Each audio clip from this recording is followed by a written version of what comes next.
Not too long after developer Atlas and publisher Sega's hit Persona 5 launch, the companies would announce the creation of a brand new division, Studio Zero, made up of the series' senior workers to work on a brand new project set in a strange new universe.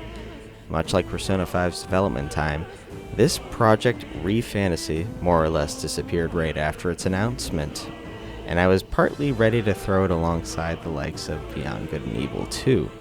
But with its reveal back at the 2023 Xbox Game Showcase, I've been patiently waiting for Studio Zero's new take on fantasy, and what also appeared to be reality. Metaphor, ReFantazio is finally here, a new take on an old formula. But don't take this the wrong way. The game is incredibly unique, as it is fun and imaginative. Metaphor starts us off on the brink of a turning point for the Kingdom of Uchronia. The king, a man of great magic and standing, lies in bed as a bag of bones, hardly what you'd call living. Moments later, a blade is driven right into his chest cavity, putting the old man out of his misery. The perpetrator remains unfazed, a tall, blonde young man with horns that goes by the name of Lewis. No doubt the game wants us to know of our major adversary right off the bat. And now with the king dead and no available successor to the throne, the kingdom is in turmoil. And amidst that chaos, our pretty boy suggests the unthinkable. The time has come for a new king. From this point forward, players will take on the role of a kind young man with his pixie companion named Gallica. This young Eldon, let's call him Will, is on his way to the capital to join the army for a specific purpose, but a run-in with bandits sends Will flying off a cliff, and not without some harsh words for the tribe that he comes from. Racism is rampant across the land of Uchronia, and besides now having to walk to the capital, it won't take long for Will to find himself in a literal race for kingship, raising favor among a people that simply seem to hate his guts. Politics is a freaky kind of monster that is curiously our kind of human, and struggles to find the power to drive back the darkness of vileness that people are oh so capable of. Metaphor, much like nearly all of Atlas titles, features themes of humanity and their trials and tribulations. Amongst greed and oppressive conditions, people you meet will have their fates changed and find themselves influenced by you and your thoughtful little heart. And unlike the developer's last major Persona entry, I thought these themes were pulled off far better thanks to interesting cast stories and narrative beats that aren't entirely superficial.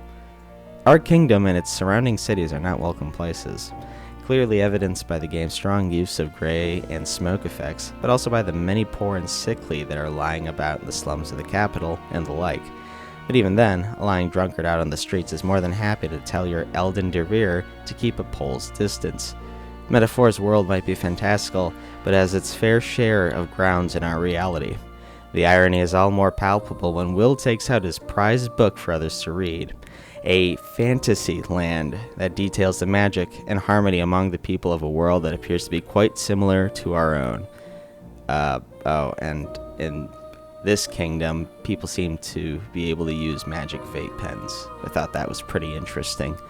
But I digress. Despite the many races and tribes, it's painfully obvious which ones are favored over the others.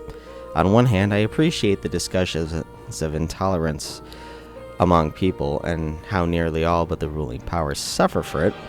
But on the other hand, outside of some mean words thrown at Will, who, by the way, is so steeled and oblivious that he doesn't flinch at all against these remarks, this beat isn't translated into gameplay very well, or at all. Odd as it sounds, I think the player would feel the impact of this aspect of storytelling if they were limited in terms of gameplay options. A missed opportunity, but for what it's worth, Metaphor also sometimes treats this as window dressing to the overarching narrative. Mind, that doesn't brush away the narrative impacts of characters who struggle as the outcasts, and I think Metaphor has overall done a good job in portraying classism and discrimination. Moving on, the player character is driven by a few factors over the course of the game, one of them being a way to find out how to cure the dead king's only son, who has fallen gravely ill from a mysterious magical attack when he was younger. Will's got agency, but it's largely driven by the people he meets. There's no doubt about it, though. The cast is great. Stroll the Link, Hulkenberg the knightly elf lady, Hussameddin the nocturnal bat/flying rat with a sword and lots of speed, and so much more will join your party over the coming hours. They bounce off each other with jokes, making merry, and admitting their failures when the going gets tough. My favorite character ended up being Hussameddin, as he's not only a courageous man, but also one with a very serious inner battle because of what he failed to uphold and what has happened to him because of who he is. And he's adorable. More join in, but I've always held preference for the first 4 major characters. Metaphor ReFantazio is half a social life simulation title, as it is a dungeon crawling action / turn-based role-playing game. Word soup there, but matter of fact, most of its systems are straight up borrowed from the Persona games. And there's a good reason I've mentioned that series so many times up to this point. Metaphor's life sim systems are complementary to the combat and dungeon crawling, while an overarching calendar system marches players forward into the main story. How players spend their free time is crucial to Will's inner progression as well as his relationships with his companions and other folks. But also, not managing your time properly can lead to failed subquests, or worse, completely failing the main objective.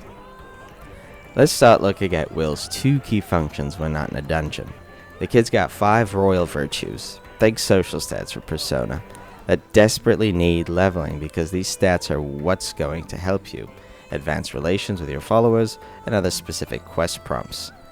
Unlike prior games, the royal virtues can be increased in so many ways across the game, often with unique events attached to them. Quests, reading books, completing acts of courage, hearing out people and their stories. So much detail in the overworld is more than just stage props. They actually exist to help build your character too, and I love how much love Atlas has poured into this system. Small tangent, but one of these virtues is tolerance. I thought that was funny considering our character's bleeding heart and all, but I guess even Will's got issues to work out. Now, increasing those relationships with your followers is uber important. You have the power of heroes by your side, and these Warframe lookalikes are called your archetypes, or more specifically, a cast member's class. When you first build a bond with specific characters, the player will unlock the first variant of said class. This could be a healer, monk, thief, knight, and the like. Each class has a special set of skills that are learned over the course of their mastery. Once you have unlocked a skill, other archetypes you've unlocked for your character can be inherited with up to 4 slots, depending on the associated bond level. All party members can use an unlocked archetype that you've encountered thus far, but you will have to level those archetype ranks independently.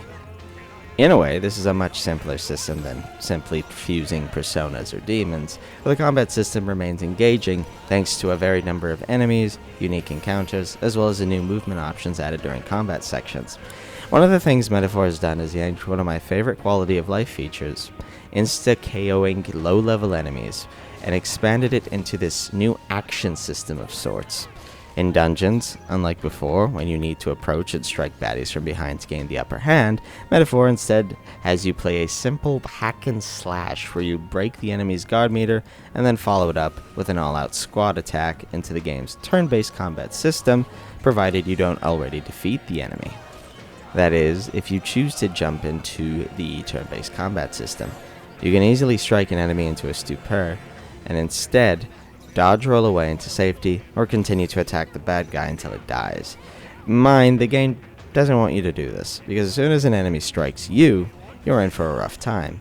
What this mode of combat offers is 2 things: flexibility in how you approach enemies, and serving as a reminder of when you're battling small fry. That is, if you choose to jump into the turn-based combat, you can easily strike an enemy into a stupor, and instead dodge roll away into safety or continue to attack the bad guy until it dies. Mind, the game doesn't want you to do this, because as soon as you get struck by an enemy, you're in for a rough time. This mode of combat offers 2 things: flexibility in how you approach enemies, and to also serve as a reminder of when you're battling small fry, because if you strike foes that are significantly weaker than you, they'll fall in one strike and give you the rewards that you so deserve. Once players jump into the turn-based combat system, they'll find themselves in a unique combat system with a mishmash of Persona and Shin Megami Tensei mechanics, accompanied by new tactical options. Both sides' moves are indicated by the number of press turns they hold. Press turns are determined by the number of party members, +1 to the baddies if you're playing on hard, and these turns are consumed by every action and shuffle to the next party member based on their speed stat. Press turns can be elongated by hitting weaknesses or landing critical hits, and the player is encouraged to exploit this system whenever possible, as all it takes is for the enemy to get super lucky with one turn for your party to get wiped out after all. But it doesn't end there. You have a few new options that can come in handy. For one, cast members can jump in between the front and back rows whenever it's their turn, and sitting in the back row bumps up your defense but caps your overall attack, and vice versa for when you're in front. If you find a party member taking far too much of a beating, you can send them backwards and keep them on weakness exploiting duty, or even have them draw aggro with a class that resists enemy attacks. Speaking of which, if you can outright block or dodge attacks, you'll clear out the enemy's team's press turns in no time flat. There are also synthesis moves, which are powerful attacks that can use more of your press turns, but can change the tide of battle. These attacks are only available when certain archetypes are in play, which encourages the player to switch up classes whenever possible for all cast members. But my favorite addition to all of this, every battle can be restarted immediately. If the enemy team decides to dodge every attack you've prepped, no need to fret. Just restart. Got ambushed and an enemy wipes out an important party member? Restart. Even the auto-battling system has gotten some nice enhancements, where party members will automatically target known enemy weaknesses and exploit them properly instead of just bum rushing like in prior Atlas titles. All these combat systems, in conjunction with new tactics and quality of life additions, make Metaphor's dungeon crawling gameplay a whole lot of fun. This also trickles down to the dungeons themselves, which are varied in environments, unique encounters, and set pieces. My only issue with said set pieces is that the game will hold your hand tight through these moments, which can make them feel more like a chore to run through. It also doesn't help that Metaphor has an obscene amount of dialogue and will flex text bubbles every chance it gets to remind you about game mechanics. On a small note, Studio Zero has balanced dungeons around completion over multiple in-game days.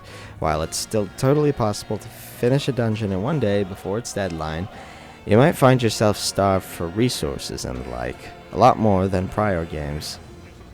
I've talked about the main aspects of Metaphor's gameplay, but I can only cover so much. This game is huge and will take you well over 60 hours complete, much less go for everything. I could talk about the game's world map and the exquisite, giant, fast gauntlet ship that you'll call home, and how as you cross into towns and cities tied to unique quests with beautiful CGs that accompany them, there's the Academia and its relationships to the archetypes and will, the Colosseum and bounties. There are a large number of characters, complete with their own motives that frequently clash with your resolve and others. It's a slow burn of a game, and you won't even have a full party until you're at least 15 hours deep. But let me touch on Metaphor's presentation for a moment. Metaphor ReFantazio is both beautiful as it is ugly, and no, I don't mean the latter in a positive way. It is a game that, much like Persona 5, relies heavily on a number of filters, effects, and swaying camera work to hide poor texture resolution, character models with simplistic expressions, flat lighting, and the like. Apparently, ambient occlusion is a graphical setting, but consider me fooled because I really couldn't tell you if the option actually works. To make matters slightly worse, I've experienced odd frame drops across a number of PC setups and on my Xbox Series X. Considering this game technically looks worse than Persona 3, which came out earlier this year and manages to run worse, I'm not really sure what's going on here. For PC players, I highly suggest running the game with DXVK, which solves some issues for me. With all this being said, I can only imagine how this game will run on the PlayStation 4.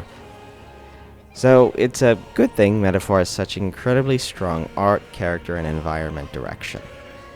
Players will find themselves against the backdrops of beautiful water, strange rocks and trees, and many other things as they explore the kingdom and all that it has to offer.